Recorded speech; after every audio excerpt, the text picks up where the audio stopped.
করে ক্লাসের যে বইগুলো আছে এগুলো পড়ে শুধু আমরা পরীক্ষায় পাস করতে পারি বা আমাদের চাকরির ক্ষেত্রে আগাইতে পারি, কিন্তু মানুষের মতো মানুষ হওয়ার জন্য শুধু স্কুলের বইগুলো পড়লেই হবে না।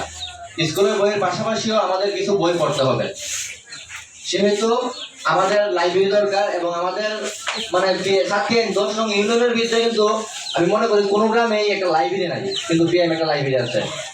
সেই বিষয়ে আমরা মানে অত্যন্ত লাকি। ঠিক ঠিক আমরা সবাই চেষ্টা করবো যেন পিএম গণপাঠাগারের মানে আমরা সবাই সবসময় আসি একটা জমজমাট ভাব করে। বিকেল টাইমে আমরা অনেকেই মার্কেট আসি, 5 মিনিট এখানে বসি, ভালো লাগবে। 5 মিনিট এখানে বসে কথা বলি, ভালো লাগবে। ভালো লাগবে, পত্রিকা পড়ি, ভালো লাগবে। বই পড়ি, কবিতার বই আছে, নানান ধরনের বই আছে। এবং কারো যদি চাহিদা থাকে তাহলে ওনারা তো আমাদের বলছে যে কারো যদি চাহিদা থাকে তাহলে যাতে আমরা ওনাদেরকে বলি, ঠিক আছে? তো আমাদের অবশ্যই যার যার চাহিদা যদি থাকে তাহলে আমরা বলতে পারি।